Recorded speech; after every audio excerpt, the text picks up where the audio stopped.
Diascofoot, le miroir du football de la diaspora congolaise.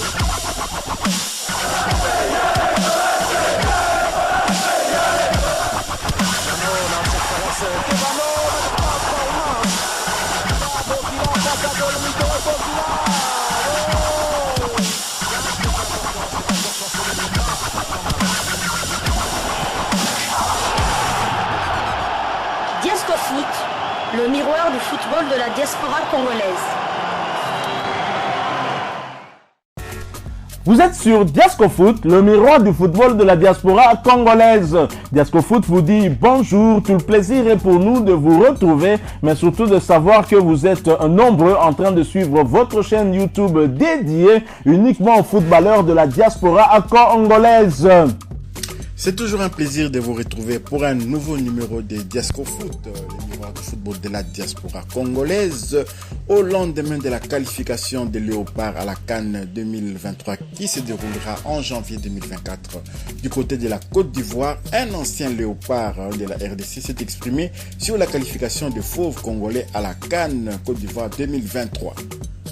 Cette qualification des Léopards à la prochaine CAN 2023 en Côte d'Ivoire n'a laissé personne indifférent, tant cette qualification a été compromise après les deux premières journées de ces éliminatoires, défaite de la RDC contre le Gabon à domicile et puis défaite encore contre le Soudan 2-1 du côté de Khartoum.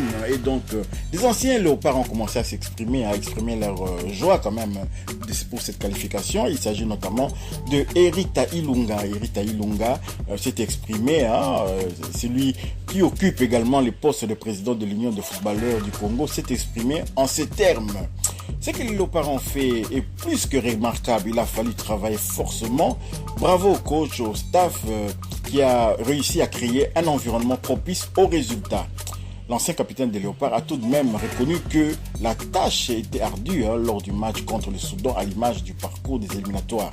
L'essentiel c'est la qualif, même s'il y a du bon et du moins bon dans cette qualif-là. Donc voilà, c'est qu'il a conclu en disant cela. Pour rappel, les Fauves congolais ont décroché la qualification pour la phase finale de la CAN 2024 après la victoire le samedi dernier face au Crocodile du Nil du Soudan 2-0 au stade des Martyrs de la Pentecôte en marge de la 6e journée des phases éliminatoires de la CAN 2023, justement après l'ouverture du score de Théo Bongonda, surnommé Théo Messi par le public congolais. Théo Messi, et il n'aurait jamais eu cette gloire-là en restant du côté, en espérant une place chez les Diables Rouges de la Belgique. Voilà, il est devenu Théo Messi du côté de la RDC. Et donc voilà, le deuxième but a été marqué par le cyborg, c'est-à-dire Fiston Mayele Kalala, qui avait scellé les scores, donnant la victoire 2-0 à la République démocratique du Congo.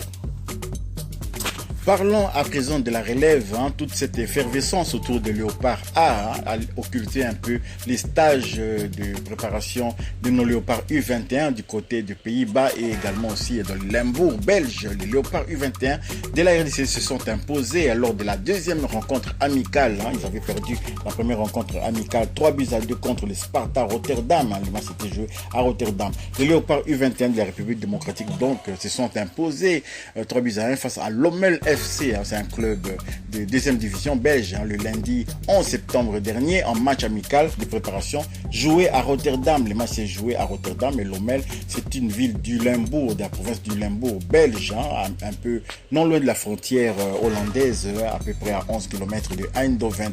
Après leur défaite 3-2 de la semaine dernière face au Sparta Rotterdam, les Léopards Juniors ont remporté leur deuxième rencontre, donc je le disais, contre l'Omel, battu sur le score de 4 buts à 1. Le but congolais ont été inscrits respectivement par Prince Mondong à la 12e et à la 42e minute, Noah Ndeke à la 30e minute de jeu et Aristide Mateta à la 70e minute de jeu sur penalty. Voici par ailleurs le 11 de départ qu'avait aligné le staff technique des Léopards, le U21, donc Bopaka, Kave, Bopila, Kamara, Ziata, Sadiki, Mukao, Metinho, Ndeke, Inaka et Mondong.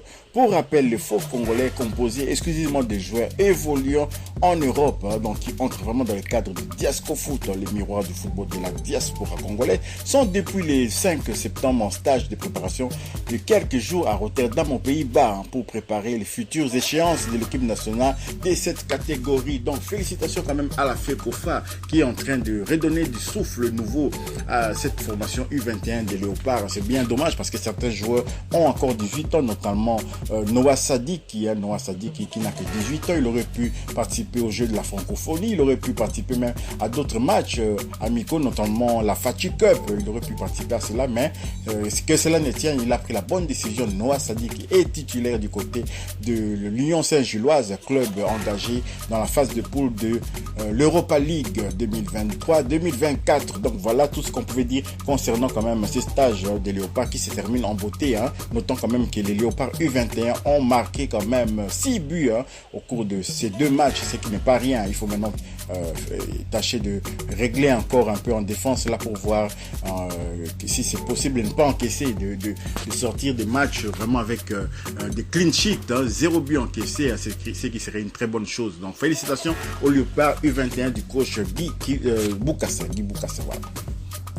Rendons-nous à présent en Afrique, du côté de la Tanzanie, plus précisément dans le club de Young Africa. Young Africa, l'ancien club de Fiston Mayele Kalala. Young Africa qui a quand même quelques Congolais en son sein.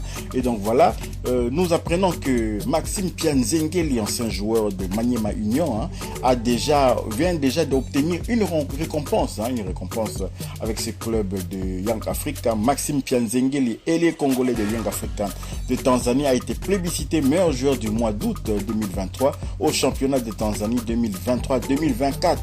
Après un début de saison tonitruant en championnat tanzanien de première division, l'international congolais Maxime Pianzengeli, ancien meilleur joueur du championnat de la Ligue nationale de football en République démocratique du Congo, fait déjà parler son immense talent. Sur 2 journées du championnat, il a joué 107 minutes pour 2 buts inscrits et une passe décisive délivrée.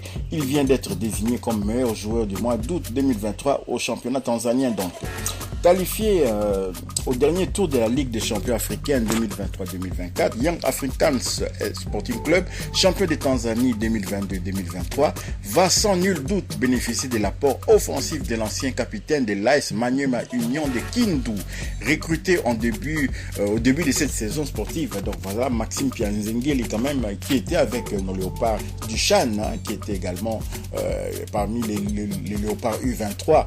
Et vous voyez, il a été il y a quelques années comme ça désigné meilleur joueur de la Lina Foot. Ce n'est pas rien. Maxime Pianzengeli, c'est un ailier très rapide et puis très précis, un garçon très calme. Nul doute qu'il va réussir quand même dans cette formation de Young Africans. C'est tous les biens que nous pouvons lui souhaiter quand même.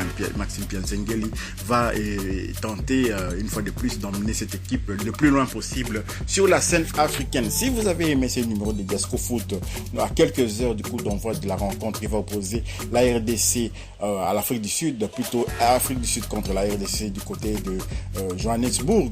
Merci quand même de liker, de pouvoir également nous encourager par des bons commentaires, nous encourager également en vous abonnant massivement. Abonnez-vous, n'oubliez pas de partager et d'activer la petite cloche des notifications qui vous permettra de ne pas manquer nos prochaines vidéos. Diasco Foot vous dit au revoir et à bientôt.